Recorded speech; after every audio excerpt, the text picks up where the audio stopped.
नमस्कार, fast money में आपका स्वागत है। मैं हूं आपके साथ संदीप ग्रोवर और मेरे सहयोगी कुशल मेरे साथ मौजूद है। कुशल, वेरी गुड मॉर्निंग। हालांकि आज हफ्ते का आखिरी कारोबारी दिन है और संकेत अच्छे नहीं है ग्लोबल मार्केट की। जहां तक बात है, कल डाउ 350 अंक लुढ़ककर दिन के निचले स्तरों के करीब बंद हुआ। नैस्डैक में 2% से ज्यादा की गिरावट थी। इनफैक्ट नैस्डैक में तो पहले से ही गिरावट के इंडिकेशन हमने पिछले कुछ दिनों में आते हुए देखे थे और कल एक गिरावट आप देखिए डाउ जोन्स में बनती हुई दिखी है 350 अंकों के आसपास की।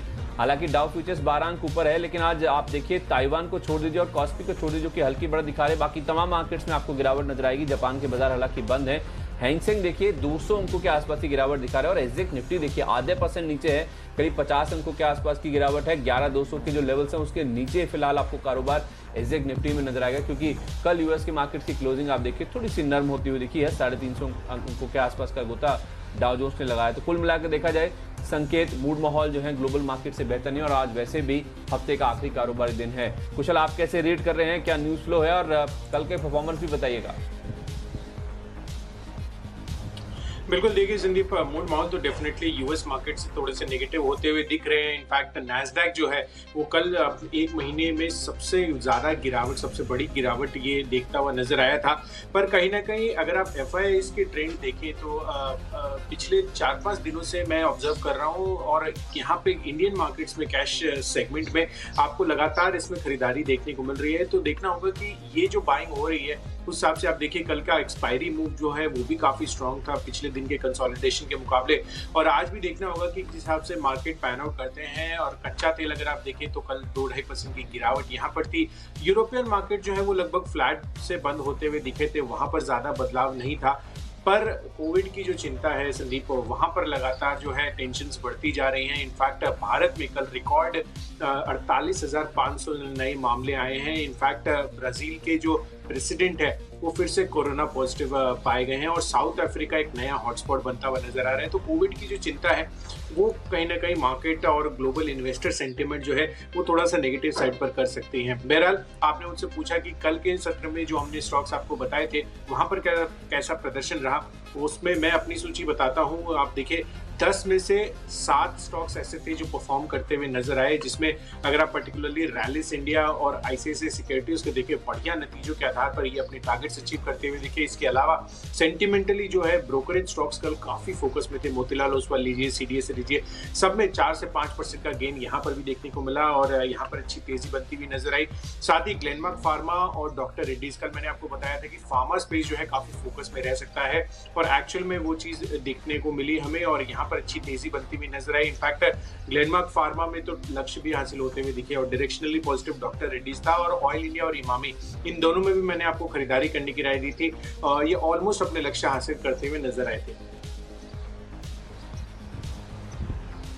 बिल्कुल, और मेरे परफॉर्मेंस की बात करें कुशल तो जिनके टारगेट हिट हुए और जिनके डायरेक्शनली पॉजिटिव स्टॉक्स थे उनमें 8 शेयर ऐसे हैं जो कि कल मैंने आपको बताए थे उनमें टारगेट हिट था, तो फिर डायरेक्शनली पॉजिटिव है। डीमार्ट, इसका टारगेट हिट हुआ। पहले मैंने आपको 2051 का लक्ष्य दिया था, 2149 रुपये। कुशल, 2 रुपये का आपसे एक तो ग्रेस चाहिए तो ये टारगेट हिट माना जाएगा और वहाँ से स्टॉक घुमा है जो लेवल्स मैंने बताए थे और उसके बाद लाल निशान में भले क्लोजिंग हुई। जियोजीत फाइनेंशियल, आपको खरीदारी करने की राय दी गई थी। 2.25% की गेंस यहाँ पे देखने को मिले। 205 का लक्ष्य था, 210 के ऊपर भी स्टॉक चला गया था। इसके अलावा हिंदुस्तान जिंक कल का स्टार परफॉर्मर था, 5% की गेंस स्टॉक में देखने को मिले। टारगेट हिट हुए और अपने टारगेट को इसने ओवरशूट भी किया। इसके अलावा टाइटन 1078 का टारगेट था, 1082 तक के जोन इसने टेस्ट किए, 1% की मजबूती के साथ ही बंद हुआ।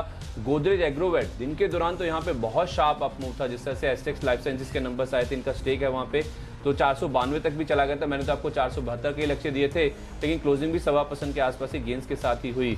2 स्टॉक बिकवाली के बताए गए थे जिसमें एल&टी और इन्फोसिस था। इन्फोसिस में तो करीब 1% के आसपास की कमजोरी के साथ ही क्लोजिंग और हूबहू आप देखिए जो टारगेट आपको दिया गया था 903 रुपये का, वही टारगेट इसने हिट किया नीचे में और उसके बाद थोड़ा सा रिकवरी इसमें देखने को मिली। आईडीएफसी फर्स्ट बैंक खरीदारी करने की राय थी, 1.5% ये चढ़ के बंद हुआ और एल&टी में आपको बिकवाली करने की राय दी गई थी। ज्यादातर समय इस दिन के दौरान लाल निशान में बिताया और आधे % के आसपास की कमजोरी के साथ क्लोजिंग हुई। टारगेट नहीं आया 900 रुपये का, लेकिन 911 तक के जो लोज हैं वो स्टॉक ने बनाए थे। तो कुल मिला के देखा जाए 8 स्टॉक ऐसे हैं जिनका डायरेक्शन या तो फिर जो टारगेट आपको सुझाए गए थे वो हिट होते हुए दिखे हैं। आज की जहां तक बात है कुशल, भले ही मूड माहौल खराब है लेकिन मुझे लगता है मोमेंटम स्ट्रांग है और खासतौर पर डिफेंसिव्स में एक्शन ज्यादा देखने को मिलेगा। इसलिए खराब संकेतों के बावजूद भी 8 खरीदारी के और 2 बिकवाली के ट्रेड्स हैं और ज्यादा मैंने डिफेंसिव्स को आज अपने लिस्ट में जगह दी है। पहला नाम इसमें थोड़ा सा इसमें रिजल्ट्स वाला इम्पैक्ट भी है। पहला नाम मैंने रखा है बैंक ऑफ महाराष्ट्र का, जिसके नतीजे आए थे, नतीजे काफ़ी अच्छे कहे जाने चाहिए। खासतौर पे ग्रॉस और जो नेट एनपीए लेवल्स की बात है, वहाँ पे जिस तरह से नंबर्स में कमी आती हुई दिखी है ग्रॉस और नेट एनपीए लेवल पे, वो काफ़ी चौंकाने वाला है। किसी भी अगर आप सरकारी बैंक के नंबर्स के लिहाज की बात करें तो उस लिहाज से मुझे लगता है कि बैंक ऑफ महाराष्ट्र में अगर आज 10% से कोई बड़ा मूव भी आता वो दिखे तो शायद मुझे हैरानी नहीं होगी। मैंने आपको जो टारगेट दिए हैं आज के लिए वो हैं 12.5 रुपये के, 11.70 ये आपको स्टॉप लॉस के तौर पे मेंटेन करना है। और इसके नंबर्स मैं आपके सामने रख देता हूं कि जो बैंक ऑफ महाराष्ट्र के नंबर्स आए हैं उसमें किस तरह का रुझान देखने को मिला है। देखिए मुनाफा एक तो 25% के आसपास ग्रो किया है।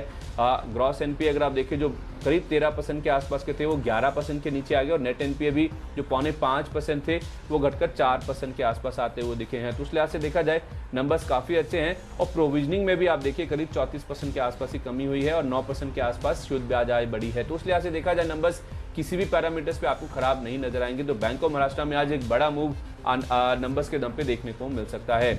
दूसरी और जेंसा टेक, जैसे मैंने कहा कि आज मैंने डिफेंसिव्स को ज़्यादा जगह दी है, तो आईटी स्टॉक्स आप देखिए आज फिर से लाइमलाइट में रह सकते हैं। और खासतौर पे जेंसा टेक जिसके नंबर्स आपको फ्लैट नजर आएंगे, लेकिन आप देखिए नंबर्स फ्लैट रहे हैं, लेकिन मुझे कुशल इसमें कोई भी ऐसा बड़ा नेगेटिव नज़र नहीं आता है।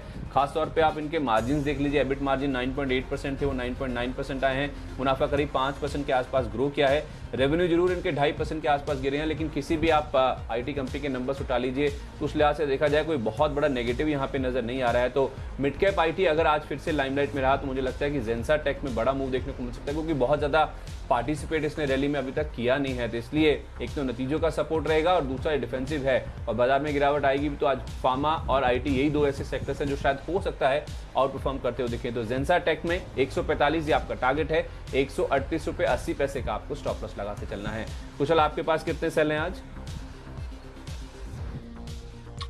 बिल्कुल संदीप, मेरे पास भी 2 सेल हैं, जैसा कि आपने अपना काउंट बताया। और यहाँ पर मैं अपनी जो पारी की शुरुआत है वो 2 नतीजों के आधार पर आए हुए स्टॉक्स से करना चाहूँगा, जिसमें बायोकॉन पहला है। आप देखिए मुझे लग रहा है कि आज फार्मा काउंटर्स फिर से जो है कमाल दिखा सकते हैं। कल के सत्र में जो तेजी बनी थी, आज भी ये मोमेंटम यहाँ इस स्पेस में जारी रह सकता है। और बायोकॉन के तो नंबर्स भी आए, इनफैक्ट अनुमान से बेहतर साइड पर नंबर्स आते हुए दिखे। इनफैक्ट मुनाफा जो है हमारा अनुमान 110 करोड़ का था, उसके मुकाबले कंपनी ने 153 करोड़ का मुनाफा पोस्ट किया है। साथ ही अगर आप कंपनी की मार्जिन्स पर भी नजर डालें संदीप, तो 21% की एक्सपेक्टेशंस थी, उसके मुकाबले कंपनी ने 24.7% के मार्जिन्स जो हैं डिक्लेयर किए हैं। तो जाहिर सी बात है कि जो नंबर्स हैं वो एक्सपेक्टेशन से काफी बेहतर साइड पर आते हुए दिखे हैं, और इसलिए मैंने इसमें आपको खरीदारी की राय दी है। 442 के लक्ष्य की यहाँ पर परचेजिंग कीजिए, 422 रुपए का आपको स्टॉप लॉस लगाना होगा। साथ ही एग्रोटेक फूड्स, यहाँ पर भी खरीदारी करनी है। आप देखिए इनके मुनाफे में 78% का उछाल हमें देखने को मिला है, और साथ ही कंपनी की जो मार्जिन्स है वो भी 3% बढ़कर 10.4% पर आती हुई नजर आई है। तो ऑपरेशनल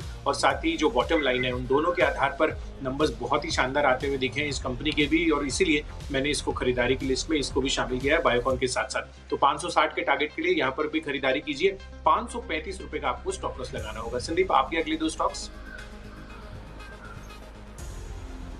इनफैक्ट कुशल मैं आपको अगले 3 स्टॉक्स एक साथ बताता हूँ, क्योंकि एक ही खबर के आधार पे वो जो 3 स्टॉक्स हैं वो चुने गए हैं, जिसमें लुपिन है, कैडिला है, वोखार्ड है। इनफैक्ट जो खबर आई है उसके साथ साथ लुपिन के लिए तो अलग खबर भी है। इनको 2 ऐसी दवाएं हैं, जेनरिक दवाएं बनाने के लिए यूएसएफडी से मंजूरी मिली है।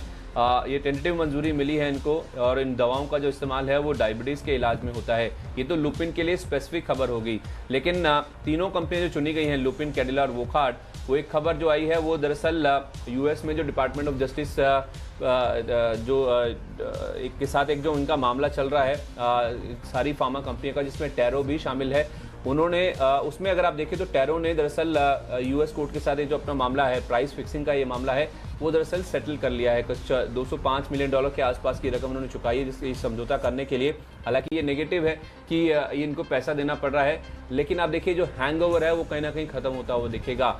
इसमें टैरो तो है ही है जिसने अपना मामला सेटल कर दिया है, 6 इंडियन कंपनीज भी हैं जिसमें से मैंने 3-4 नाम चुने हैं, जिसमें औरोबिंदो है, डॉक्टर रेड्डीज, लुपिन, वोखार्ड, जाइडस, ग्लेनमार्क जैसी कंपनियां हैं। इनके भी मामले चल रहे हैं, हालांकि इनके मामले सेटल नहीं हुए हैं कुशल। लेकिन आपको बता दें ये 2013 से लेकर 2015 में जो कुछ जेनरिक दवाएं हैं उनकी कीमतें तय करने का इनके ऊपर आरोप लगाया गया था, वो मामला टैरो ने अब सेटल कर लिया है पैसे देकर, या जितना भी भुगतान उन्होंने किया है।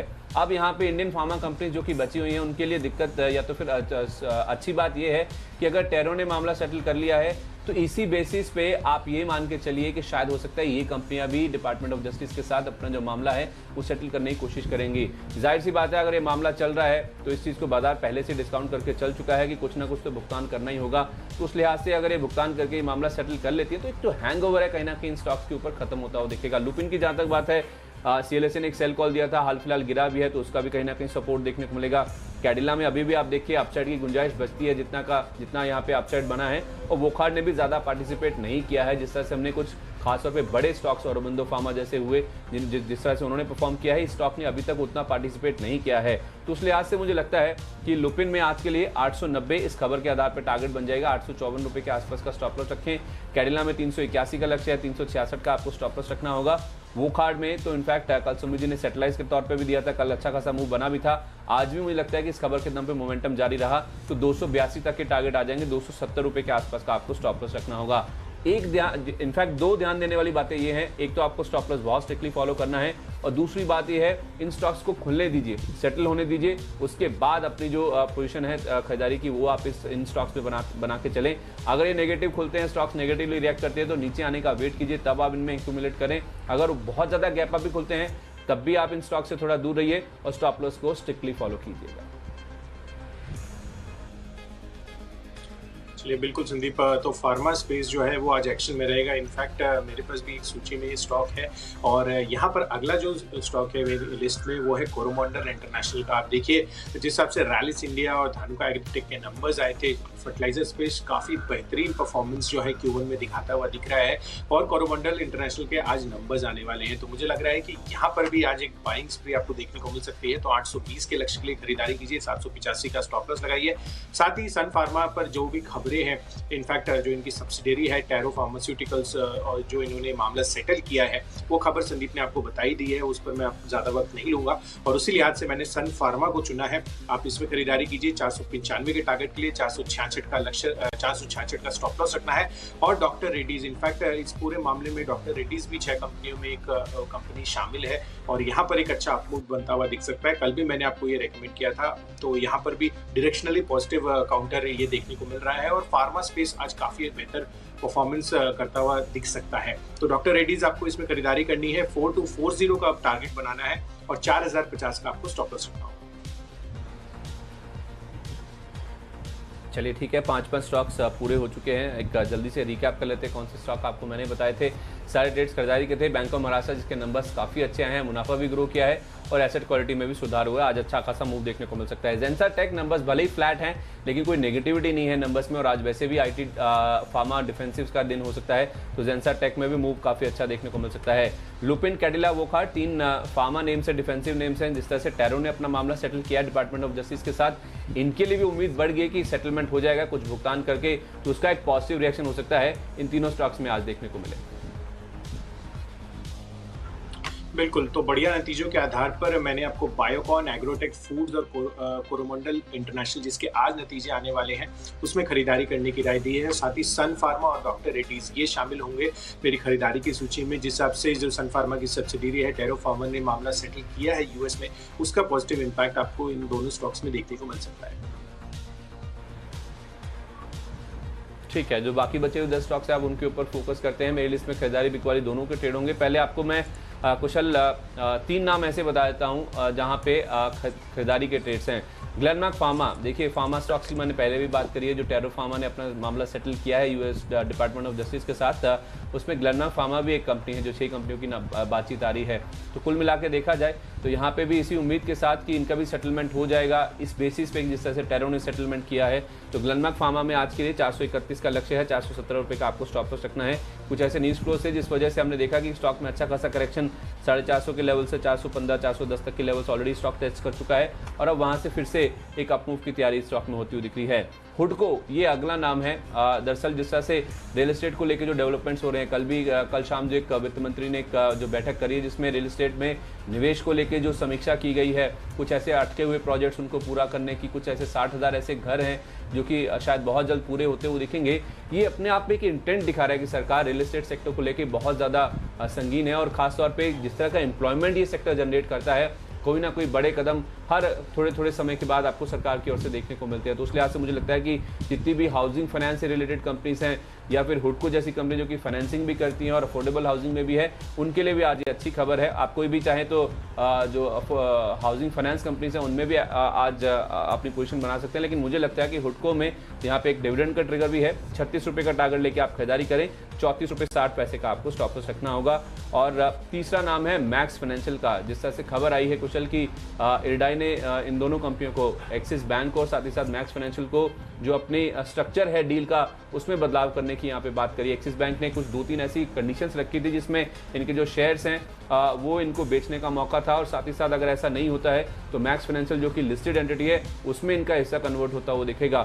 2-3 ये जो ऑप्शंस हैं उसको लेकर इरडाई कंफर्टेबल नहीं है और उनको बदलाव करने की बात की गई। तो कुल मिलाकर देखा जाए एक्सिस बैंक साइड की जो डील है उसको डाइल्यूट करने की बात की गई है। तो मैक्स फाइनेंशियल को इससे फायदा होगा सेंटीमेंट के हिसाब से। 585 का लक्ष्य है, 566 रुपए के आसपास का स्टॉप लॉस रख लीजिए। चलिए बिल्कुल संदीप, देखना होगा कि आज मैक्स फाइनेंशियल में कैसा मूव हमें देखने को मिलता है। पर बहरहाल मेरी जो सूची है अगले 5 स्टॉक्स की, उसमें मैंने अगले 3 स्टॉक्स खरीदारी के रखे हैं। और यहाँ पर एलेंबिक फार्मा, इनका जो है 27 जुलाई यानी आने वाले सोमवार को बोर्ड बैठक है। QIP के जरिए ये फंड जुटाने की कोशिश कर सकते हैं, तो उस लिहाज से आज यहाँ पर थोड़ी सी पॉजिटिविटी हमें देखने को मिल सकती है। तो 990 के लक्ष्य के लिए खरीदारी कीजिए, 940 रुपये का आपको स्टॉप लॉस लगाना है। साथ ही PNC इंफ्राटेक है, यहाँ पर भी आपको खरीदारी करने की राय है। इनफैक्ट यहाँ पर अगर आप देखें तो कंपनी को NHAI से 2 EPC प्रोजेक्ट्स के लिए लेटर ऑफ एक्सेप्टेंस मिला है। 1550 करोड़ का जो है ये ऑर्डर है। और यहाँ पर मैं आपको बताऊं कि इनका जो मार्केट कैप है वो 3600 करोड़ का है। तो ऑलमोस्ट आधे का जो ये वैल्यू, इनफैक्ट 40% की जो वैल्यू है वो इनके ऑर्डर्स में रिफ्लेक्ट होती हुई दिख रही है इनके मार्केट कैप के मुकाबले। तो PNC इंफ्राटेक यहाँ पर खरीदारी कीजिए, 145 के लक्ष्य के लिए 137 रुपये का स्टॉप लॉस लगाना है। साथ ही तीसरा स्टॉक है, ये भी आखिरी खरीदारी का स्टॉक है, अपोलो टायर्स। यहाँ पर खरीदारी करनी है। आप देखिए जिस हिसाब से प्रमोटर बाइंग पिछले कुछ दिनों से हो रही है वो काफी पॉजिटिव है। इनफैक्ट कल भी जो है इनका एक अपडेट आया है, प्रमोटर सनरे प्रॉपर्टीज ने करीब 9.5 करोड़ शेयरों की खरीदारी की है इन्होंने जब 22 जुलाई को। तो ये काफी पॉजिटिवली जो है इस स्टॉक को आज चला सकता है। और अगर आप देखें तो कच्चे तेल में भी 2.5% की गिरावट हमें कल के सत्र में देखने को मिली थी, जो इनके लिए पॉजिटिव साबित हो सकता है। तो 112 रुपए के लक्ष्य के लिए यहाँ पर भी खरीदारी कीजिए, 107 रुपए का आपको स्ट्रिक्ट स्टॉप लॉस मेंटेन करना होगा। लंबे समय से अपोलो टायर्स के जो प्रमोटर्स हैं वो खरीदारी करें। 9.5 करोड़ का नंबर तो काफ़ी चौंकाने वाला है कुशल। आज हो सकता है मूव बड़ा इस स्टॉक में देखने को मिले इस खबर के दम पे। बहरहाल जो आखिरी 2 स्टॉक्स मेरी लिस्ट में सेल कॉल्स हैं उसमें एक्सिस बैंक, जैसे मैंने कहा max financial axis bank deal को इरडाई ने दरअसल कुछ स्ट्रक्चर में बदलाव करने की यहाँ पे बात करी है। जो एक्सिस बैंक के फेवर में चीज़ें थी जो उन्होंने अपने क्लॉज डाले थे, उन क्लॉजेस को लेके इरडाई कंफर्टेबल नहीं है, उनको बदलाव करने की यहाँ पे बात की जा रही है। तो वो कहीं ना कहीं एक्सिस बैंक के लिए दिक्कत की बात है। कल भी स्टॉक आप देखिए इसी वजह से गिरा भी था। जी बिजनेस पे हमने ये खबर आपको बताई भी थी, हमारी जो एक्सक्लूसिव खबर है उस पर मुहर लगी भी है। और इनफैक्ट हो सकता है आज भी यहाँ पे बिकवाली बनती हुई दिखे। मैं तो इनफैक्ट आपको कुशल याद होगा परसों से ही जब इसने रिजल्ट्स आए थे, हाई बनाया था, वहीं से मैंने आपको बिकवाली करने की राय दी है। अभी भी मुझे लगता है कि 450 के आसपास तक के जो टारगेट्स हैं स्टॉक में बन जाएंगे। 467 रुपये के आसपास का स्टॉप लॉस लगा लें। और कल का स्टार परफॉर्मर था ITC, कल ये 200 रुपये पार बंद होने में कामयाब जरूर हुआ, लेकिन आज जिस तरह का न्यूज़ फ्लो मुझे लगता है कि आज फिर से रीट्रेस हो जाएगा।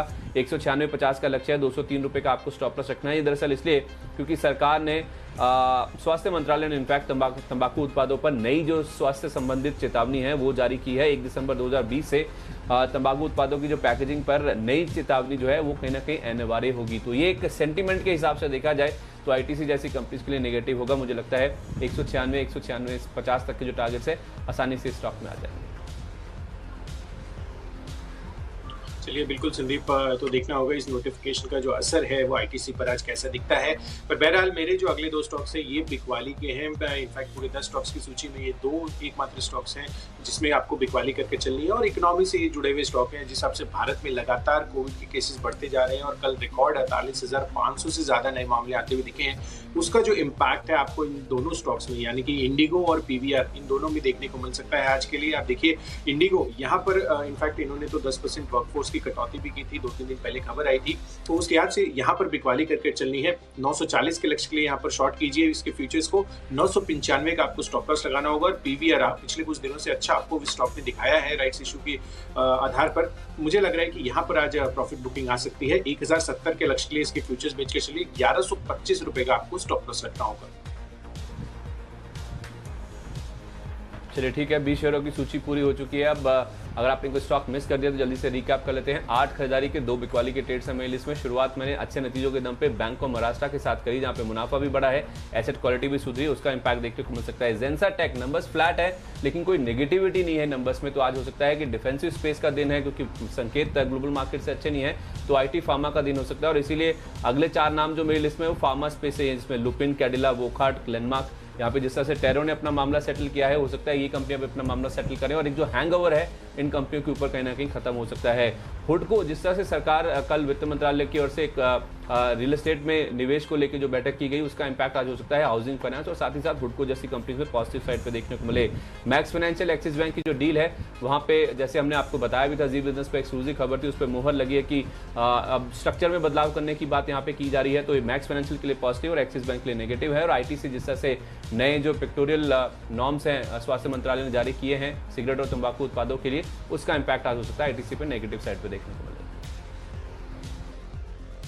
जी, मैंने आपको 8 स्टॉक्स खरीदारी के और 2 स्टॉक्स बिकवाली के बताए हैं, जिसमें बढ़िया नतीजों के आधार पर आपको बायोकॉन और एग्रोटेक फूड्स दोनों में खरीदारी करके चलनी है। इसके अलावा कोरोमंडल इंटरनेशनल, इसके आज नतीजे आने वाले हैं, जिस हिसाब से फर्टिलाइजर स्पेस में नंबर्स आ रहे हैं, वो काफी पॉजिटिविटी आज यहाँ पर देखने को मिल सकती है। सन फार्मा, इसकी जो सब्सिडियरी है टैरो फार्मा, जिसने यूएस में जो है एक मामला सेटल कर लिया है प्राइस फिक्सिंग पर, तो उसका जो इम्पैक्ट है आज सेंटिमेंटली काफी पॉजिटिव हो सकता है। और साथ ही लिस्ट में डॉक्टर रेड्डीज भी शामिल है, तो इन दोनों में खरीदारी करने की राय है। इसके अलावा सोमवार को क्यूआईपी के जरिए पूंजी जुटाने पर बोर्ड बैठक है एलेम्बिक फार्मा की, तो यहाँ पर पॉजिटिविटी आ सकती है। इनफैक्ट एंटायर फार्मा स्पेस आज पॉजिटिव ट्रेड कर सकता है। साथ ही पीएनसी इंफ्रा, इनको करीब 1550 करोड़ के लेटर ऑफ एक्सेप्टेंस मिलता हुआ नजर आया है एनएचआई से, तो यहाँ पर इनके लिए एक पॉजिटिव डेवलपमेंट है। साथ ही प्रमोटर ने करीब 9.5 करोड़ शेयरों की खरीदारी की है अपोलो टायर्स में, यहाँ पर भी आपको पॉजिटिविटी देखने को मिल सकती है इस न्यूज फ्लो के आधार पर। और भारत में जिस हिसाब से रिकॉर्ड कोविड के मामले कल आते हुए दिखे, 48,500 से ज्यादा नए मामले,